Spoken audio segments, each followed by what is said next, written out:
আমাদের সমাজে এমন অনেক অপরাধমূলক ঘটনাই ঘটে যেগুলো আমাদের দৃষ্টির আড়ালে থেকে যায়। সেই অপরাধমূলক ঘটনাগুলো আপনাদের সামনে উপস্থাপন করে আপনাদেরকে সচেতন করাই হচ্ছে আমাদের ক্রাইম কন্ট্রোল ইউনিটের মূল লক্ষ্য।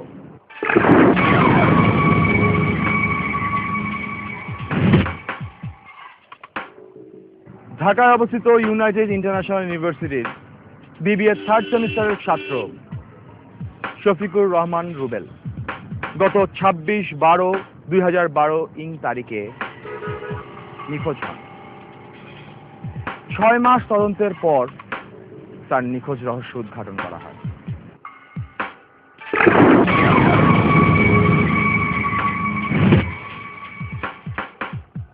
তদন্তে বের হয়ে আসে 6 মাস আগেই রুবেলের ঘনিষ্ঠ বন্ধু তাকে হত্যা করে কবরস্থানের পাশে একটি জায়গায় মাটি চাপা দিয়ে রাখে।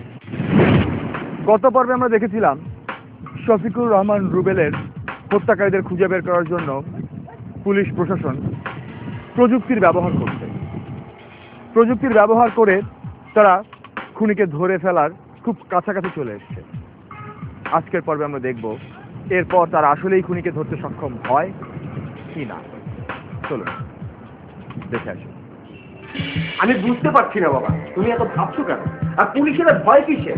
আমি তো কোনো অন্যায় করিনি, কিংবা রুবেলের খুনের সাথে আমি জড়িতও না। যখন রুবেল খুন হয়ে থাকলে খুন হয়েছে রসিংদী, আমি ছিলাম ঢাকা। তুই তো উত্তেজিত হচ্ছিস কেন? তুই রুবেলের ঘনিষ্ঠ বন্ধু, আর সবাই জানে রুবেল তোর সঙ্গে ব্যবসা করছে। তুই বলছিস রুবেল তোর সঙ্গে নিয়মিত যোগাযোগ আছে, অথচ রুবেল তার মার সঙ্গে যোগাযোগ আছে। এটা তো সন্দেহ হওয়া স্বাভাবিক। বাবা, আমার ভাবনা আমাকে ভাবতে দাও, এসব নিয়ে তোমার ভাবতে হবে না। ভেবো না বললেই কি না ভেবে থাকা যায় বাবা? ভাবনা আপনি আপনি আসে। আর তাছাড়া ওরা আমাদের আত্মীয়ের চেয়েও বড়। বাবা, এখন আর কেউ আত্মীয় দেখে না, এখন দেখে স্বার্থ, বুঝলে? স্বার্থ দেখে। স্বার্থ দেখা ভালো, কিন্তু তারও একটা সীমা থাকে। সবার সঙ্গে স্বার্থের সম্পর্ক করা যায় না। বাবা, তুমি কোনো চিন্তা করো না, আসল যে অপরাধী তাকে পুলিশ ঠিকই খুঁজে বের করবে, আমার কিছু হবে না। না হলে ভালো বাবা।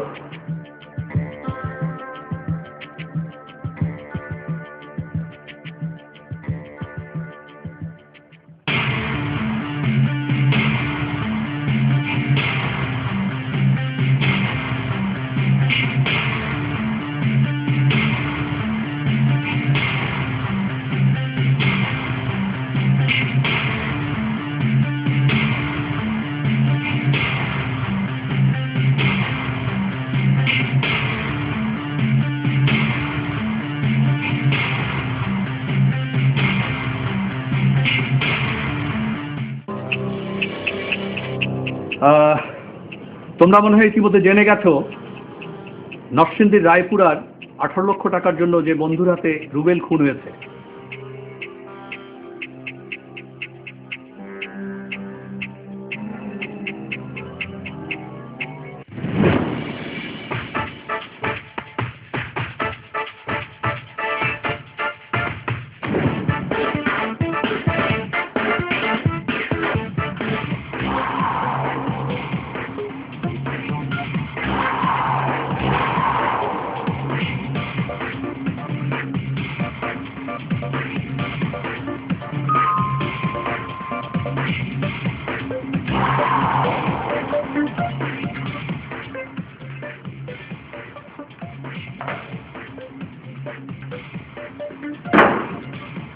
কি ব্যাপার, এত সকালে আপনারা আমার বাসায়?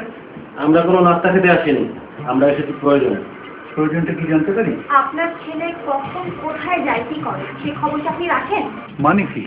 ঠিক করে বুঝবেন, এতগুলো টাকা মানুষের হাতে আসলে তো মানুষের মাথা ঠিক থাকার কথা না, তাই না? দেখুন, বাজে কথা বলবেন না কিন্তু। আপনাকে কিছুই বলা দরকার নেই, যা বলার আপনার ছেলেকে বলবো। আমার ছেলের সাথে আবার আপনাদের কি কথা? ওকে তো আপনারা জিজ্ঞাসাবাদ করেছেন, সবই শুনেছেন। আসল কাহিনী যদি আমরাই বলি তাহলে আপনার ছেলের কাছ থেকে কি শুনি? তার মানে আমার ছেলেকে আপনারা সন্দেহ করছেন, তাকে আসামি করছেন?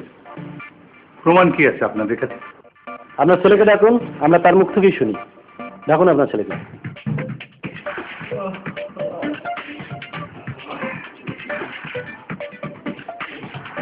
কি ব্যাপার? কি হচ্ছে ওনারা? ডাক্তার বাবু ওনারা কি সব বলছেন জানি। কি ব্যাপার ম্যাডাম? কি ব্যাপার আপনি জানেন না? বুঝতে পারছি না তো, ঘটনাটা কি? ঘটনা ঘটিয়েছে আর এখন বলছেন কিছুই বুঝতে পারছেন না। আপনাকে দেখে তো ভাজা মাছটা উল্টে খেতেও জানেন না মনে হচ্ছে, কিন্তু আপনি যে ঘটনার নায়ক সেটা কিন্তু আমরা স্পষ্টই জানি। এই অ্যারেস্ট করো ওকে। এই ধরো।